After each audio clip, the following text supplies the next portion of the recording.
Good morning, Cowboys Nation. Welcome back to another episode of the Writer's Block podcast. I am your host, David Howman, joined by my incredible co-host, Chris Halling. Brandon Clemens couldn't be here tonight, but we are back after taking a week off due to the extended Memorial Day weekend festivities.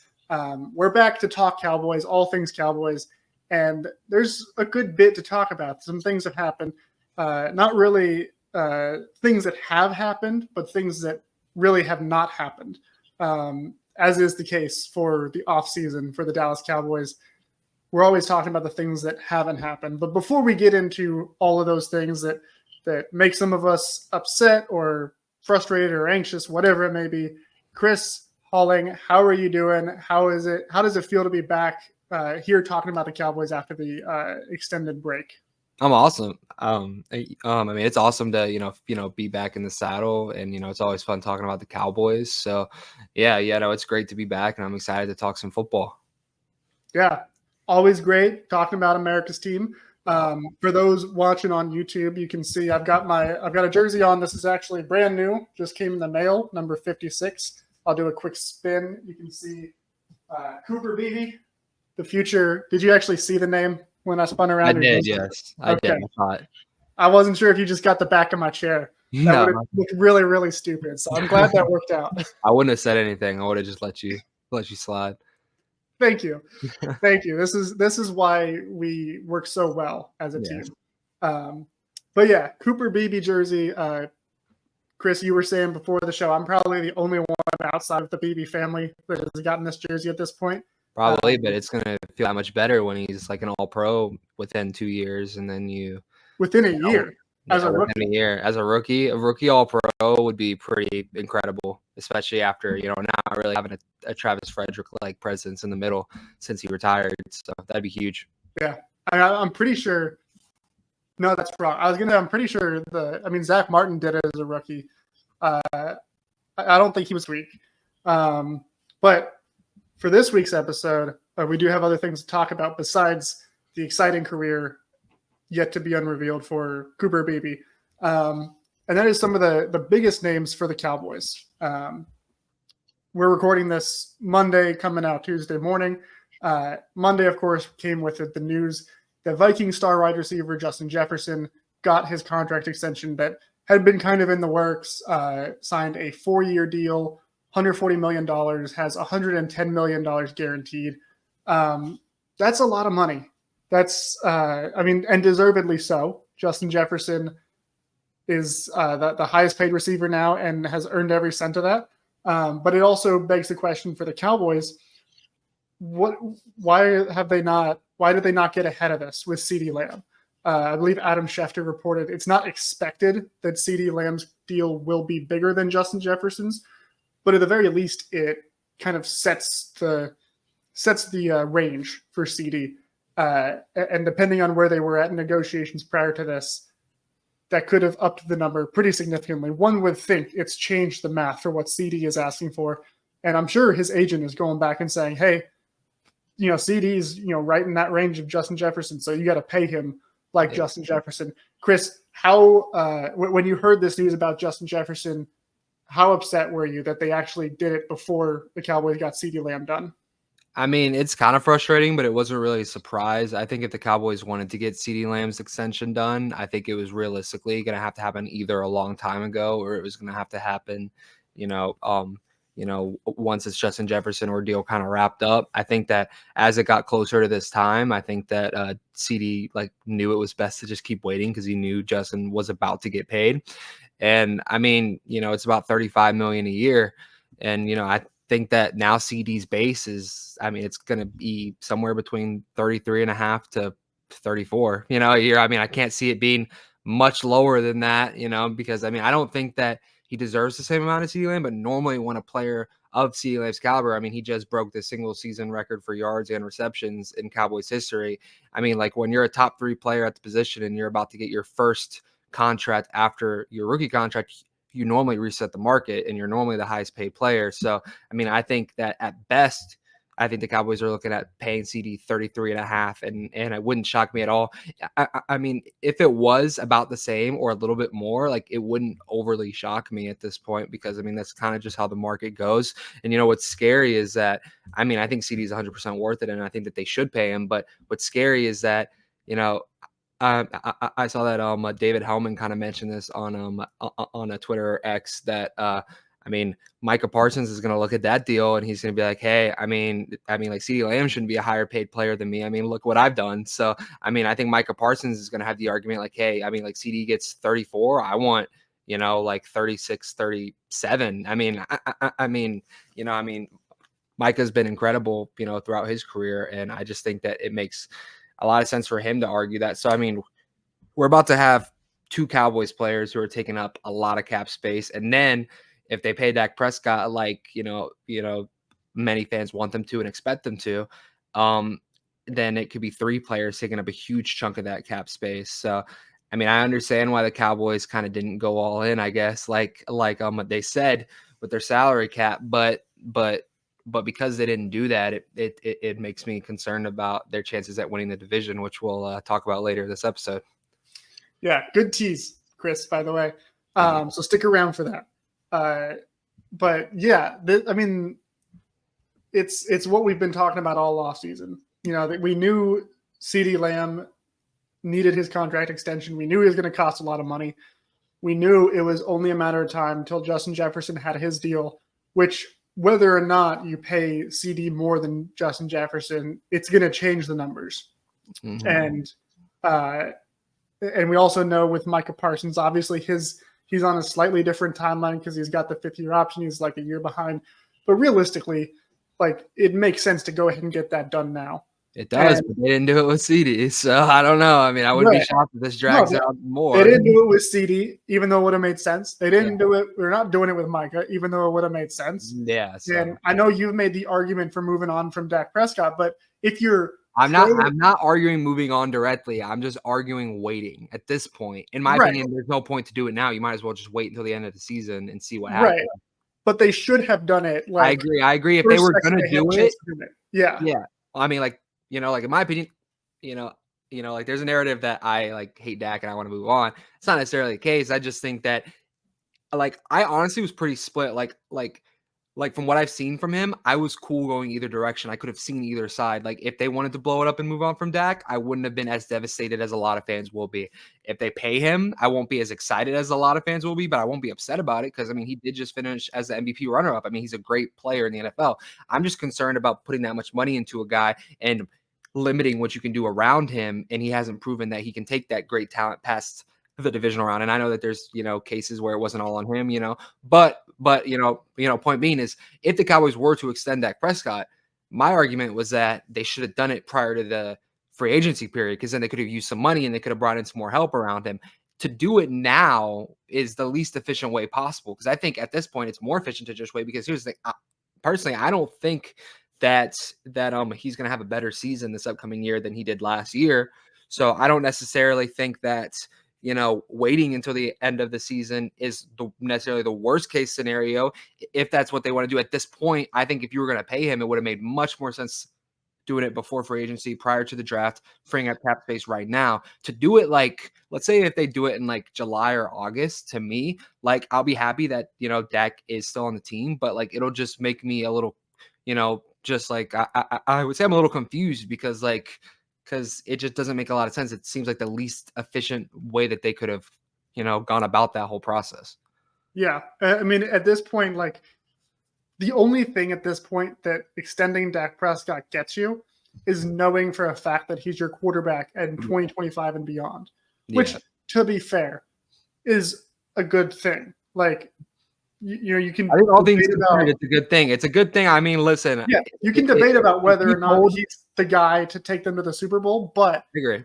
I don't think it's like unrealistic to say if the Cowboys do move on from him after this year, they're going to be bad in 2025. Oh, like, yeah. Unless Trey Lance turns out to just be a superstar out of absolutely nowhere, they're going to have a year at least of adjustment. That's probably 100% true. And too, I mean, if you looked around the NFL, if Dak Prescott enters free agency and he's not, on a contract, he's going to command a massive bidding war between a lot of teams that think that they're a It's going to be quarterback a great away. war. I could see yeah. I mean, like the Steelers, I think the Steelers would be all in on him because, it's not like they're paying Russell Wilson that big contract anyway. They'd have the cap space. I think there's a lot of contenders who would go all in on Dak. So, I mean, if you asked about 20 to 22 teams in the NFL, if they change their quarterback for Dak Prescott, they're probably saying yes. My only 100%. concern is that, I just feel like at some point maybe it's just not meant to be in Dallas. And like, that's not, a shot at Dak. I think Dak's I think he's an excellent regular season quarterback. I just think that, just trying the same method over and over and over again, it's not necessarily working for the Cowboys in the postseason. It's continuously giving them a 20s pick. And that's why I can see the appeal of, maybe we just have one bad year. You still have CeeDee Lamb extended. You have Trayvon extended. You have Micah extended. Maybe you have one bad year and you shoot your shot at a high draft pick. And the following year, and maybe, maybe you get lucky at a quarterback. I don't know. I mean, it's a risky business. But if they can find a quarterback who's tremendous on a rookie contract, it benefits the whole salary cap situation. So, I mean, it's risky, but I mean, it goes both ways. I'm totally cool either way they go. I'm not going to be devastated if they sign Dak. I love Dak Prescott. I think that he's a great regular season QB, and he puts the Cowboys in a better chance to win than if it was Trey Lance. I'm not an idiot. I understand that. I have no confidence that Trey Lance could do what Dak Prescott does or even come close to it. So I agree. So this is where it's a good thing that Brandon is not on this one. Yes, 100%. Because we at least agree on. Yes. Oh yeah, no, 100%. I think if the Cowboys do move on from Dak, their answer isn't Trey Lance. Maybe for 1 year, their future answer is in the draft somewhere. That's realistically what I think. Well, and the other thing is Trey Lance is also a free agent after this year as of right now. So like the Cowboys have no quarterback that is under contract for 2025 at this point. So like that in itself creates issues. And that once again gives even more leverage to Dak Prescott, who, by the way, he has all the leverage. Like there's zero reason for him to give any concessions to the Cowboys at this point. And unless he really doesn't care about the money, like you said. Yeah, well, and you got to give credit to Dak because he plays this game very, very well. Not the football game, although I would agree with that. He does play football pretty good. He throws the ball, very, very good in my opinion. I agree. I think he did too. He's a good public relations negotiator. Since we last hopped on here and got to talk all things Cowboys, Dak Prescott gave an interesting soundbite when he was asked about his contract. He said, "I don't play for money. Never cared for it. To be honest with you, would give it up just to play this game. So I allow that to the business people to say what it's worth, what they're supposed to give a quarterback of my play, a person of my play, a leader of my play. For me, it's about control what I can control, handle that part, and the rest will take care of itself." So Dak is saying, I just do this for the love of the game. He doesn't care what he gets paid. Cap. That's what the new age called cap right there. And that's totally fine. Here's the thing. If Dak Prescott wants to play for the money, he has every right to play for the money. I mean, he has every right to ask for as much money as he ever wants. I'm not pocket watching everyone. And I'm not suggesting that he does this, but if that quote was really true and he really didn't care about the money, he would take a little less to put better players around him. And I'm not saying he should do that. I don't like when people say, "Oh, Dak's a selfish player. He's not doing that."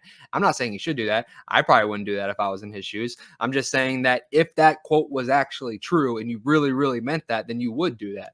And like my thing is this, he has no reason to do that because he was severely underpaid for the first 4 years of his NFL career.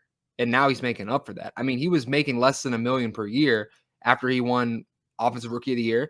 He didn't hold out. He didn't pout, I mean, like Ezekiel Elliott, I mean, like he was holding out a year before he even needed to get paid. And he was making fourth overall pick money. He was getting paid. He was making like $7 million a year. Like he was getting good money and he was still holding out and he was in Cabo. He was getting paid well enough to financially support Dak Prescott those first 4 years. That's what I'm saying. And Dak was like, you know what? I'll wait. I'll be patient. And that's the thing. It's not. And here's my thing too. I don't think it's the Cowboys. Or no, I don't think it's necessarily on Dak that the Cowboys aren't going to have cap space. I mean, yes, maybe on the books it will be. It's on the Cowboys for not having success when Dak Prescott was making that kind of money, because you're seeing what the 49ers are doing right now. They're putting as much as they can around Brock Purdy because he's not making any money right now. And the moment that Brock Purdy's making the money that he's probably going to make, because he's probably going to, he's made the Super Bowl, assuming, I hope this isn't the case, but if he wins the Super Bowl before his, contract comes up, then, he's going to be among the top highest paid quarterbacks in the league as well. And at that point, they won't be able to do what they're doing right now, giving him Debo, Ayuk, Kittle, McCaffrey, all these defensive players and being aggressive. What they're doing is exactly what it's exactly what the Cowboys should have done when Dak Prescott was on his rookie contract. And that's what a lot of other teams have been doing as well around their rookie quarterbacks. And that's what makes me almost want a rookie quarterback, but I have no reason to believe that the Cowboys would change and do it because they didn't do it last time. Yeah, that's really my biggest issue with resetting a QB. Because if you're going to say, like, we're going to go with a young, cheap quarterback, whether it's Trey Lance and you extend him on like a really cheap deal, which they realistically could, or you draft somebody, which I don't like that idea because the Cowboys have not really, they got lucky with Dak Prescott in the 4th round of a draft where they tried to trade up for Paxton Lynch. They tried to trade up for Connor Cook. Neither of those guys are in the NFL right now. And they had to settle for Dak Prescott as their 3rd option in that draft. Yeah. Oh, yeah. And he turned out to be incredible. Yeah. But like, we've seen them draft quarterbacks and they don't turn out. The quarterbacks that they are drawn to, like Jerry Jones being literally talked out of drafting Johnny Manziel, that was horrible. It was a horrible pick for the Browns when they took him 32nd overall, and the Cowboys almost took him like 16. What, I think 16 overall, 14. I think it was 14. 14. It was 16 or 14. It was one of the two. I think it was pick 14 in 2020. 14. No, pick 16 in 2014. Look, I'm not a numbers guy, guys. Yeah. Give me a break. But I thought you were the stats guy. I'm more of the eye test guy. You're more the stats and analytics guy. Hey, now. I'm selectively a numbers guy. All right.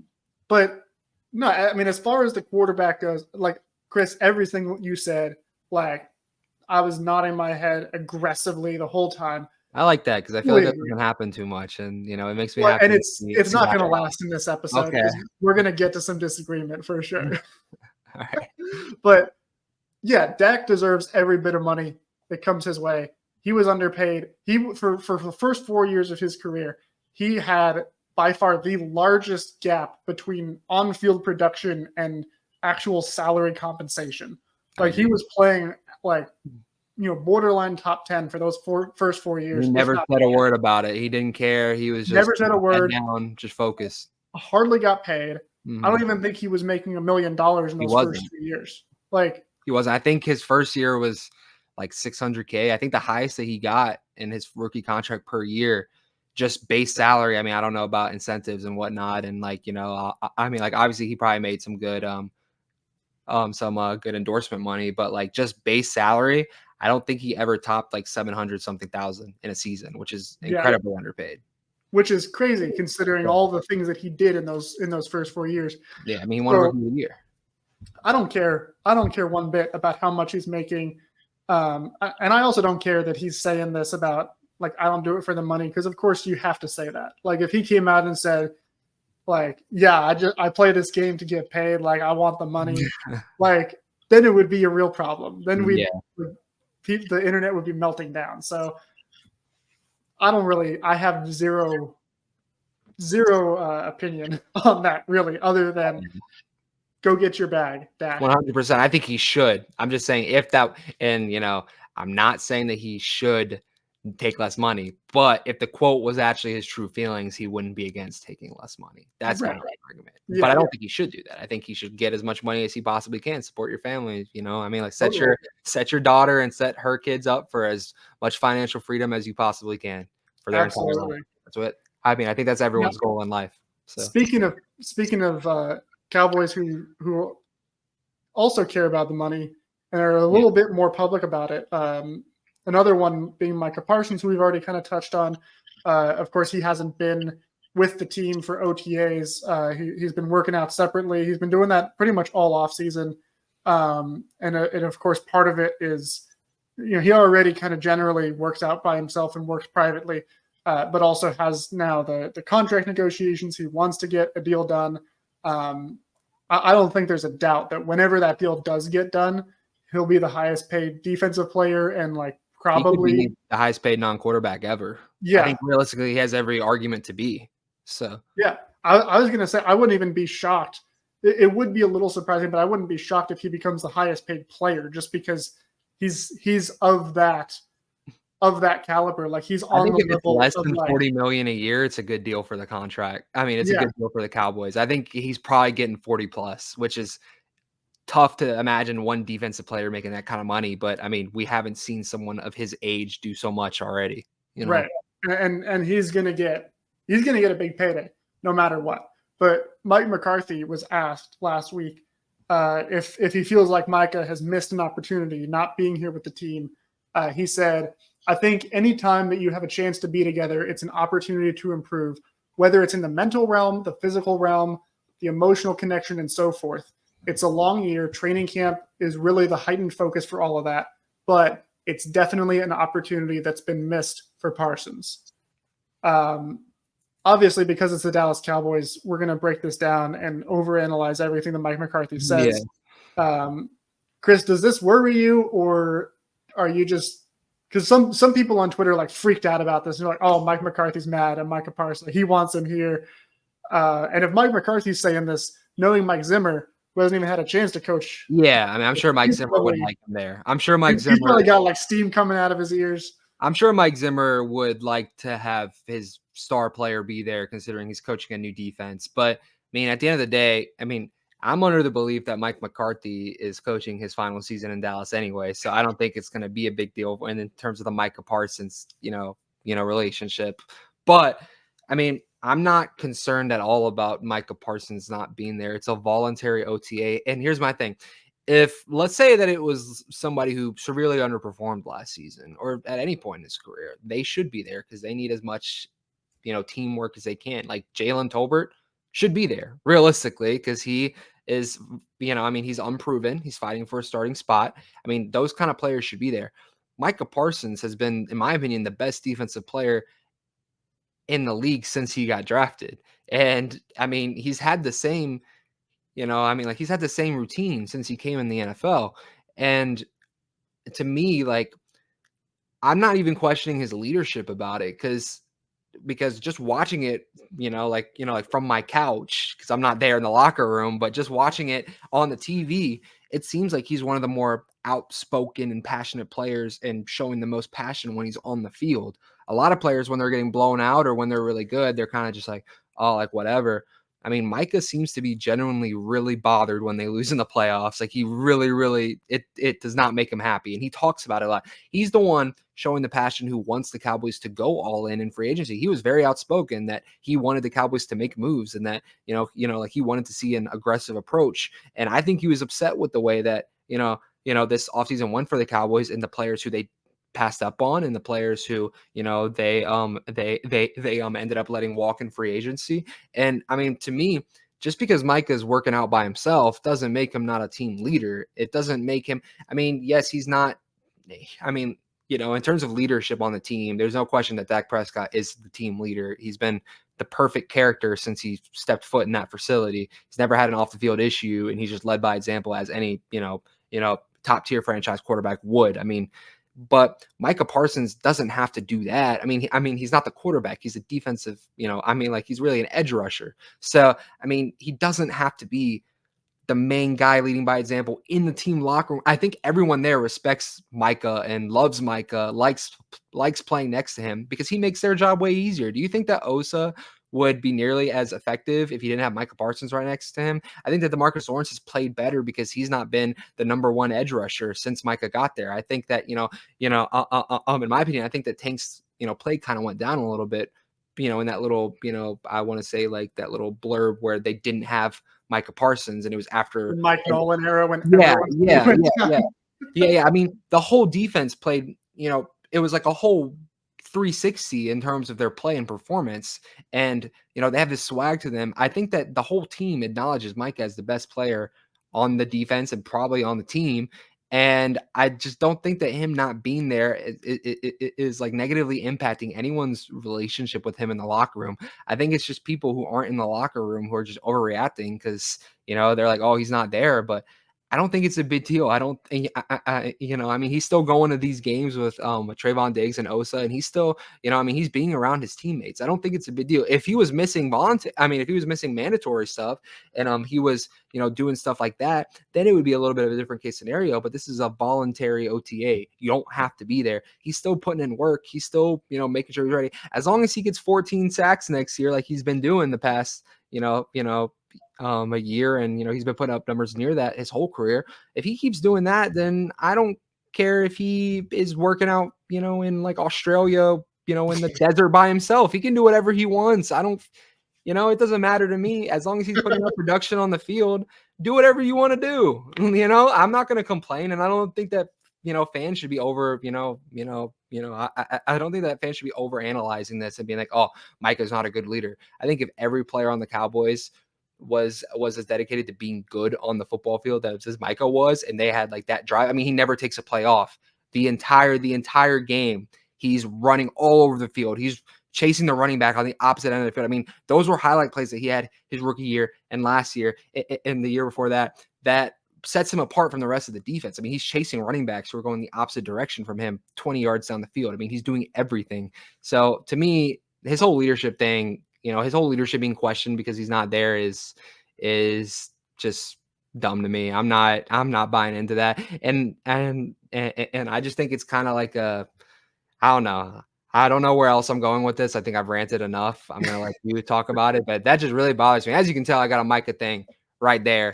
So Right. Micah's my favorite player in the league right now. So I'm going to defend that dude. And the Cowboys need to pay him any money whatever money Micah wants, they better pay him, because the worst nightmare of my entire existence, and I think any Cowboys fans' existence, would be him going to Philadelphia. And if he doesn't re-sign in Dallas, that would be my number one fear, because I think he loves the way that their front office handles their off seasons, and I don't know. And it's home for him too. So keep him in Dallas, do whatever it takes.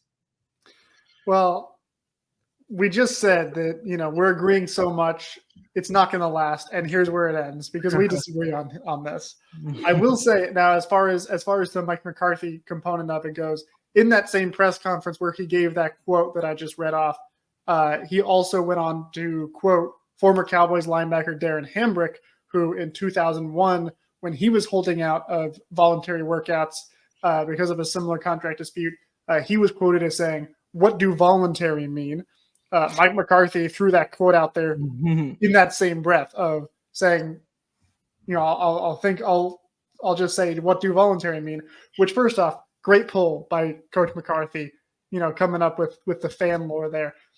So hats off to you, Coach McCarthy. But for me, I mean, look, I'm not going to sit here and say that the Cowboys have a Micah Parsons problem. I'm not going to say that, because at the end of the day, you keep a generational player like Micah Parsons. Generational gets thrown around a lot these days. Micah Parsons truly does fit that description of a generational player.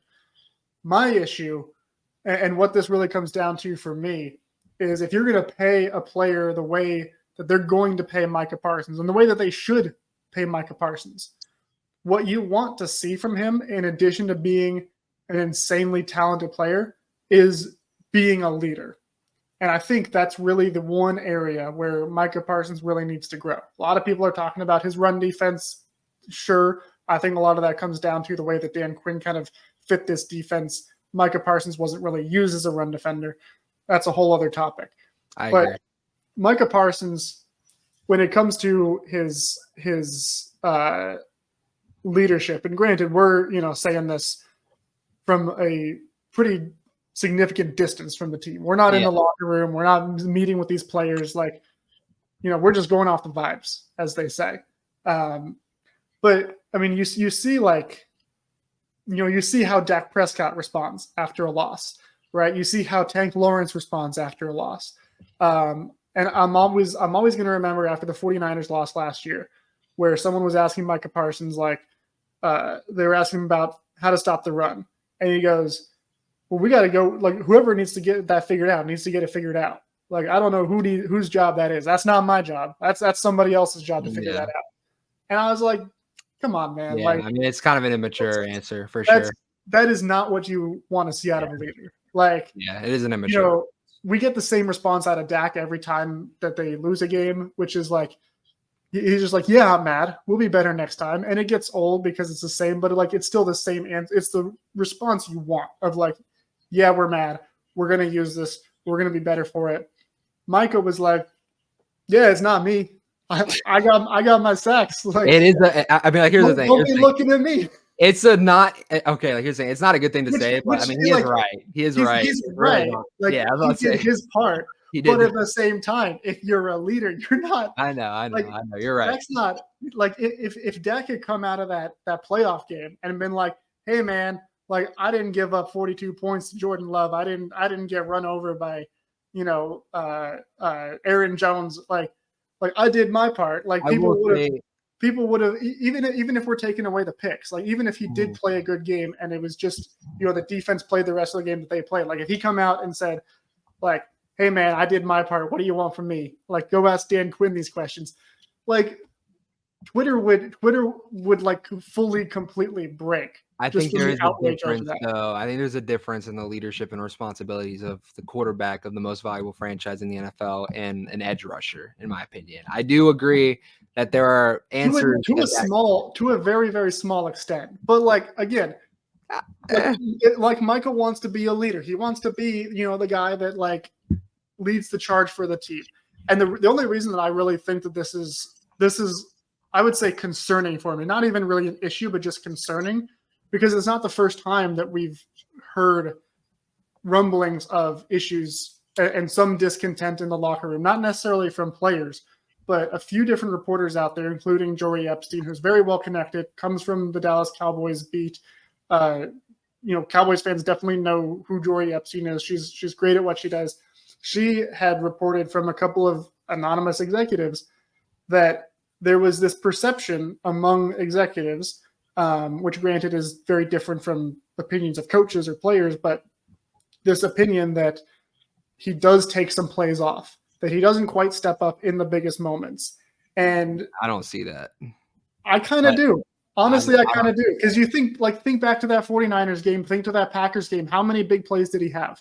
Versus how many of those sacks come against Daniel Jones or Sam Howell, guys that just like stand there and are like, hey, Micah, I'm going to come towards you. Like, you get 4 sacks just from Sam Howell being the quarterback. Yeah. But I don't know. I think that I think a big thing could be, honestly, I think that Micah gives 110% throughout the regular season, and maybe he's just as worn out by the time those playoffs come around. And I know that that's a weak excuse, and I know that everyone's worn out, but like, I don't know. I mean, like maybe that's the case, but I don't think that. And also too in the playoffs, like I want to see how much Micah is being double teamed, how much he's being mauled. I mean, like he drew the first holding call in like what felt like half a year in that playoff game, and there were probably more that could have been called too. So I mean, we'll see if it was a scheme thing, if it was a Dan Quinn thing, if it was a Micah thing or not. But my thing too is that I think that there's a leadership question around Micah Parsons, mostly because I think that people aren't happy with his podcasting and his eagerness to build his own brand and image in sports talk and podcasting and stuff. Me personally, I don't have an issue with it because I think that, I mean, this isn't necessarily what you want in terms of the coach and ownership, but from a player and person perspective, like if I was on the most marketable team in sports, I would want to take advantage of that in my prime. And like, here's the thing too, at the end of the day, he can talk about whatever he wants in his free time as long as he's producing on the field. And I guarantee you that Mike is going to lead the team in sacks next year. He's probably going to have 12 plus, 13 plus, and he'll be in the running for defensive player of the year. So as long as he's doing that and we're not seeing a significant drop in his production, then I mean, like he can do whatever he wants. It's kind of like how Shaq was. I mean, Shaq had a horrible, I mean, like apparently Kobe was always upset at him because he had a horrible work ethic. But I mean, I mean, as long as he's balling on the court, and Shaq gets, and in my opinion, I think Micah is getting the same treatment that Shaq got. He's just so dominant that they're giving these offensive linemen the ability to just hack him and the ability to just, hold him and, just try and prohibit him from making big plays. I don't know. I see the similarities, but maybe that's a stretch. I think that's a good analogy, especially because I think like Kobe and Michael Jordan had that kind of work ethic, that mentality. They were in the gym, and if you weren't in the gym, they were gonna beat you up. Call you out on it, yeah. Yeah, and I don't think Dak is necessarily as abrasive as either of those guys were, but he's very much of the same type of mindset of he's constantly in the gym working out. He built a backyard, literally a backyard football field. That was regulation. Work out with guys, 100 yards and everything. Yeah. Yeah. Again, to that same point, he wasn't making money. And then when he made money, he didn't even spend it on, going out and getting all the nice cars. He spent it on training and developing his teammates. Yeah. And then the Cowboys have a guy in Dak Prescott who's very much the model leadership guy that you want. And then contrast that with Micah Parsons, who doesn't act like that at all, really. Not to say he's not a leader, but the actions is very different. He doesn't work out with the team until it's required to. He's constantly on his podcast, which again, more power to him. He's not the exception here. Every player has a podcast these days. Yeah. Go get your money. Set yourself up for future opportunities when you're done playing. Yeah, I mean, he's building the NFL stands for not broadcaster. I was about to say, yeah. Oh, yeah, no, I mean, he's setting himself up to have a good, social media or broadcasting role. But at the same time, when you're sitting there and you're hey, man, I haven't seen, hey, I've been here in OTAs and I'm sweating because it's summer and it's hot in Dallas and I'm working out and I'm in shape and I haven't seen Micah. And guess what? I turn it on and he's out there interviewing Jordan Love and being hey, tell me how you cooked us in the playoffs. Walk me through it. To me as a fan, that makes me a little upset. Not as upset as some people got, but if I'm just wondering how long before all of that manifests itself into issues in the locker room, whether it's coaches needing, wanting more of an example from him being set, or players that are what the heck? I just that's where my issue really comes. So yeah, that's and again, I will caveat with I still love Micah Parsons. He's still an incredible player. Cowboys give him a blank check, whatever number he writes on there, pay it, because you're not going to go find another Micah Parsons. You're just not. I think he's the most. Every team has tried to get a Micah Parsons since they drafted him, and they haven't.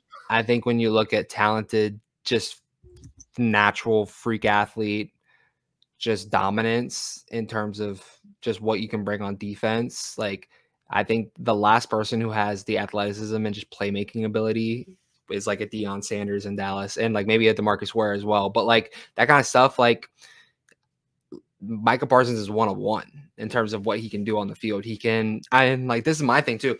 I think that where you have him lined up is going to definitely impact his run defense, because if you have him rushing off the edge, most of what Dan Quinn wanted him to do was to just run as fast as you could at the quarterback and try and sack him. And he was really good at that. And the thing is normally when you do that, you're overcommitting and you're leaving an option for the running back, to run by you. And I don't think that's, a bad thing on Micah. I genuinely believe if you put Micah Parsons at the middle linebacker position, if you put him at linebacker, he'd be the best linebacker on the team, because that's what he came in the league to do. And I think that if you put him at linebacker, he would be the best run defender on the team, because if that's what you assigned him to do, he would do it. I don't think that's necessarily what he wants to do, because it's a lot more fun to go chase the quarterback than to I don't think that's what anyone wants him to do. I was about to say, I don't think anyone wants to do that, but if you absolutely had to, that's how good he is. It's he can do so many things. I don't think he's even awful in coverage either. We saw him in his rookie year. He was all over the place. He was doing crazy. He can do anything. I kind of want to see him take a little running back snap one day, when it's within the 5-yard line. I want to see if he can get in there, because he was an athlete at a high school. He was, making plays at running back. So I don't know. I think maybe that's why the Cowboys didn't draft a running back, because they know maybe Micah is actually the X factor at running back, and he's going to do both. But if that's the case, then his contract's going to be even more expensive. So, but yeah, no, I just think that, actually, that's a fair question. If he was playing two positions, but the other position is the least valuable position in football, like does it boost up his value, or would it tank lower his? it. I was about to say, does it average out? Like, is it an average of both? I don't. Yeah.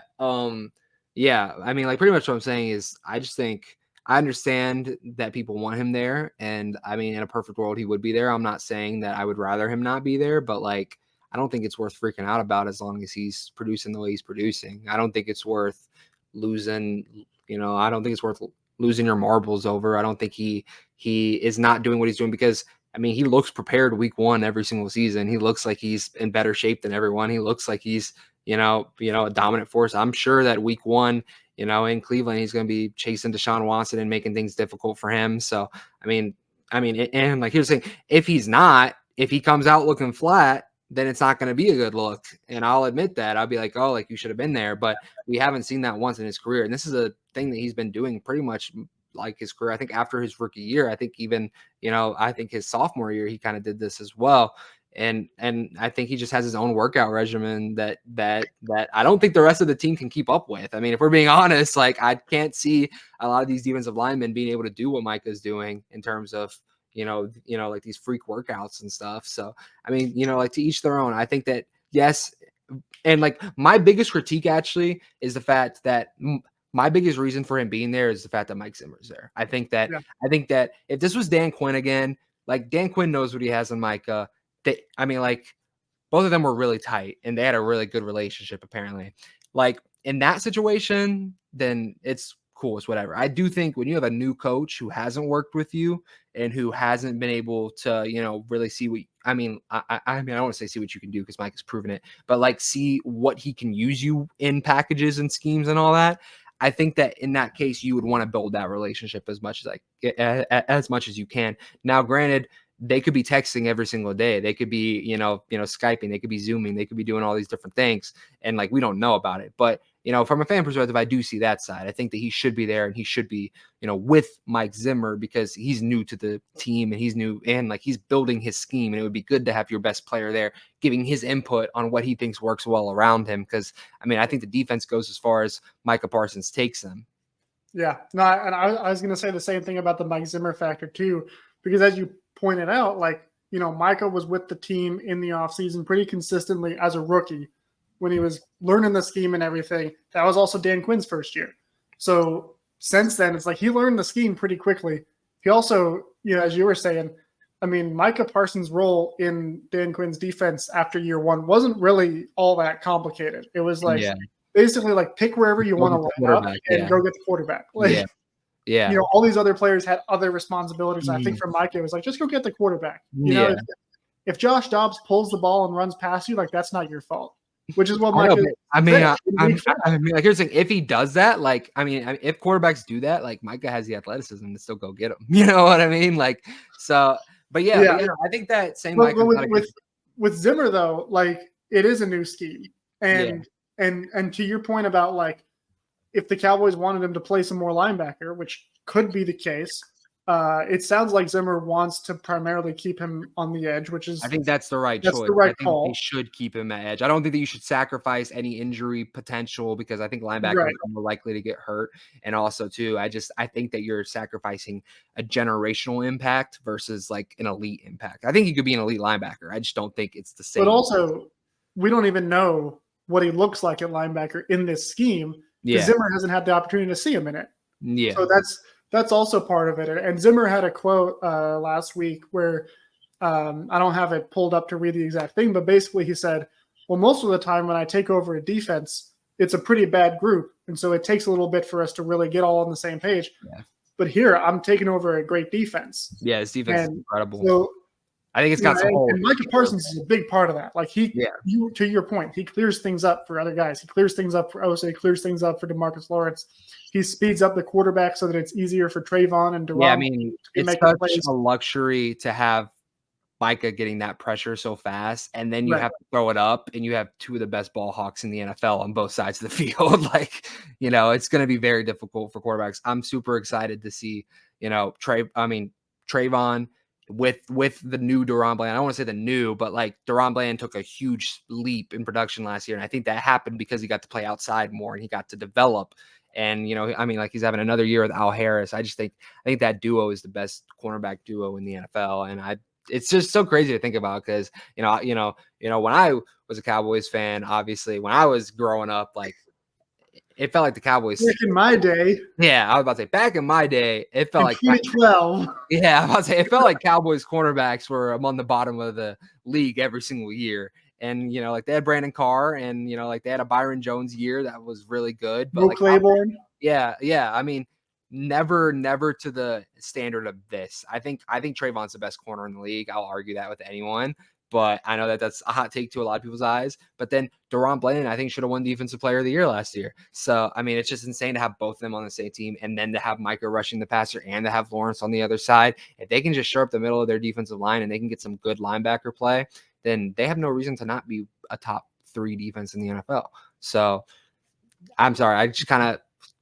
I know that you were talking and I kind of went on a spiel there, so I'll let you finish your thing. But I just had to get that out because I'm so excited to see what Trayvon can do. I love when you do that because like the last few weeks you've been kind of like doom and gloom. You're like, man, this team, I don't know, like they're not that good. To be excited about. They're competing more with Washington for second place than they are with Philly for first place.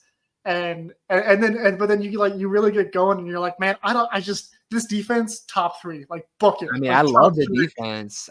Hey, listen, the reason they're closer to Washington is because their starting running back is going to be Ezekiel Elliott, and I don't think that that's a recipe for success for any NFL team. But also, their starting running back won't be Ezekiel Elliott. It will be.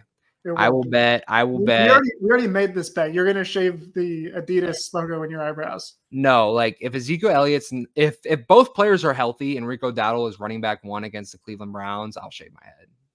That's just not happening. What do you define as running back 1? Having more snaps? Carries, keeping the first snap of the game. I mean, I'm not going to say more carries, but on the depth chart, like if the first series of the game they're bringing out Rico Dowdle instead of Ezekiel Elliott in Zeke's first game, there's just no shot. There's no way that's happening. And maybe throughout the year it develops and Rico kind of sways the tide a little bit, but I doubt it. I don't think that they're ever going to put Rico Dowdle in the game in a pressure win situation over Ezekiel Elliott. I don't think Dak was ever going to let that fly. I don't think that Jerry Jones wants that from his marketing standpoint. It's just, I think that it sucks because I think Zeke is going to make Rico Dowdle. I think it's going to make it harder for him to break out because he's not going to get the reps that he deserves. Rico Dowdle is a better running back right now than Ezekiel Elliott is. 100%, in my opinion. There's no debate. I think Rico Dowdle is better. He's more explosive. He honestly provides more of a threat in the receiving game, and that's not even his biggest skill. I just think that Ezekiel Elliott right now, he doesn't have the explosiveness. I think Ezekiel Elliott is a great pass blocking fullback. And, I don't want to hate on him, but that's how it feels to me. And that's going to be your running back 1 against a team in the Cleveland Browns who has one of the best defenses in the NFL. I don't see it as a recipe for success. If Ezekiel Elliott, and that's why you cannot be a 12-win team and Ezekiel Elliott is your starting running back in 2024. I'm sorry. Look, I will say this, and then we're going to wrap it up because we went way off topic. Yeah, we did. But look, I'll say that Rico Dowdle is the number 1 guy in this running back rotation. Zeke is going to be their third, their downhill when they need a couple of yards, whether it's third and short. He's going to be their pass protecting running back because he's good at that. And Deuce Vaughn is going to have a role in this offense as kind of the outside, get him in space kind of guy. He's going to get used in the passing game. He's going to get used on some of those outside running plays. And it's really going to be the 3 of them. I'm calling my shot here on that. And it's going to be we're going to struggle to define whether or not Zeke is the running back 1 in this. And ultimately, I'm going to say that, Chris, you have to shave your head because he's not going to be running back. I didn't define the length of the shave, though. I didn't define bald versus putting it on a 3 and just buzzing it up. You know what I mean? So I found a loophole there. But I'm very confident. There's zero chance that Rico Dowdle has more carries than Ezekiel Elliott in week 1. And if they do, then they have another problem because it just makes the Cowboys look dumb for not going and getting a running back. If Rico has 15 carries for 90 yards and Zeke has 10. It's not sustainable for a win. Rico Dowdle, I like Rico Dowdle. Rico Dowdle is not a bell cow running back either. You keep saying, but neither of them are going to be bell cows. It's a rotation. So, like, they're going to use Rico. They're going to use Zeke. They're going to use Deuce. Successful. Deuce can't even. It's not successful. The Browns did it last year. The Rams did it last year. The Browns had Nick Chubb and Kareem Hunt.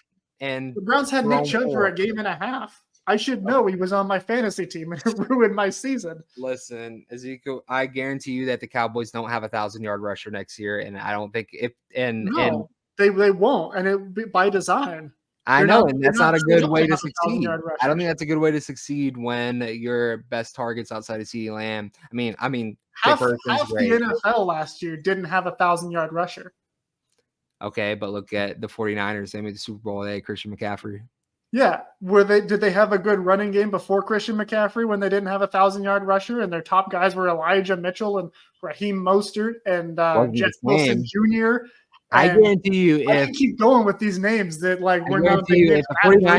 If the 49ers didn't have Elijah, if 49ers didn't have Christian McCaffrey last season, they're not making the Super Bowl. The same way that I think that the Eagles are going to be a much huger threat because they have Saquon Barkley now, if he's healthy. If Saquon Barkley stays healthy, he's a top 3 running back in the NFL. What did Christian McCaffrey?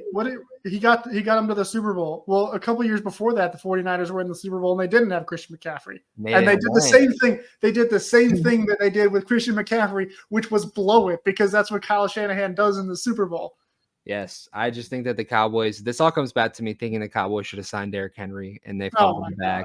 They fumbled the bag. They didn't even call him, and that's just such a wasted opportunity if you were really trying to win. And that's the thing. If you had told me that signing Dak to an extension would have given them the money to bring in Derrick Henry, all means do it. There's actually a correlation there because for those who haven't already heard this 1,000 times by now, Dak and Derrick Henry have the same agent. Yeah. But at the time that Derrick Henry was in free agency, Dak's agent was not taking calls from the Cowboys because they weren't calling him because they were, they're doing what Stephen Jones always does. He gives them a lowball offer and he's like, oh, that's our final offer. And then they don't talk for a little bit. So of course he wasn't going to pick up the phone and call his agent because they're not talking. Yeah. But if they had extended Dak, maybe they're on talking terms. Maybe they talked to Derrick Henry, but not for the reasons you said. But other than that, Chris, congratulations on working Derrick Henry into an episode where we didn't even plan to talk about the running back position. I know we didn't, but when Derrick Henry runs for 120 yards against the Cowboys in week 3, week 4? It's one of those weeks. It's gonna hurt. It's not going to be fun. It's in Dallas too, isn't it? Yeah, I'm going to that game. And you're going to see it live in person how much running backs matter. I'm going to see big old Mozzie Smith tackling him for a loss of 3 yards. If Mozzie Smith I'm going to text you. If Mozzie Smith is locking up Derrick Henry, then the Cowboys are making the Super Bowl. That's And on that note, and then we're going to wrap it up, I swear. Yeah, no, we got off topic. On because you brought this up as well. If they can shore up the interior of that defensive line, Mozzie Smith, by all reports, he's getting bigger. The Cowboys also, we found out that they added former nose tackle for the Bengals who played under Mike Zimmer, Domata Pico. They added him in some capacity. I don't think it's actually been confirmed what his actual role is, but he's with the Cowboys coaches in some capacity, helping out for OTAs. And of course, Pico was he played for a very long time in the NFL. Very, very good run stuffing nose tackle, big dude himself, and he knows the scheme. He played, I think it was 9 years between Mike Zimmer and Zimmer's successor in Cincinnati, Paul Gunther, who's now on the staff as the run game coordinator. So between those two, this guy knows exactly what he wants. Who better to work with and mentor Mozzie Smith as he's supposed to be taking on this bigger role, figuratively and literally, for Mike Zimmer's defense. But with that and tying it all together, and because we didn't plan on talking about running backs and defensive tackles, I don't have a good segue to wrap this whole thing I up. don't either. We can do like how the round table used to be and just like make a noise or something. Yeah, go ahead. Yeah. Or just I won't put you on the spot and make you make a noise, but what is the most recent movie that you've seen in theaters, and one sentence review of it? I watched the Mad Max Furiosa movie. Absolute banger. It's a banger movie, incredible movie. I actually liked it, I think, more than Fury Road. If you've seen that, I thought it was Chris Hemsworth absolutely killed it. Anna Joy Taylor absolutely killed it. It was great. It's a great movie theater movie. If you have any interest in seeing the movie and you're lazy and you just don't want to see it in theaters, that's a mistake. Go see it in theaters. It's made for the big screen. That's all I got to say. I love it. What a great way to close the show out. I haven't seen the movie yet. It's on my list. It's really good. I'm going to see it. I'm going to go see it in the theater. Encourage everybody else to go see it in the theater. See all movies in theaters because the theater industry needs it. It needs it. And going to the theaters is great. Just going. It's a great experience. I love it. It's very relaxing. It's a good therapy. Yeah. Get a huge tub of popcorn, massive thing of soda. Yeah. Nothing wrong with it. I agree. Fully healthy. On that note, though, this is the writer's block. We're going to go ahead and wrap it up there because we're ending on a hot note, I think. Talking about Furiosa and movies. Go see some movies until we come back next week. Hopefully Brandon will be back. Probably talking about Trey Lance since he didn't have the chance. Ryan Flournoy, baby. Trey Lance to Ryan Flournoy all day. So make sure to come back next week. But until then, for Chris Halling, I'm David Howman signing off. And remember, always go Cowboys.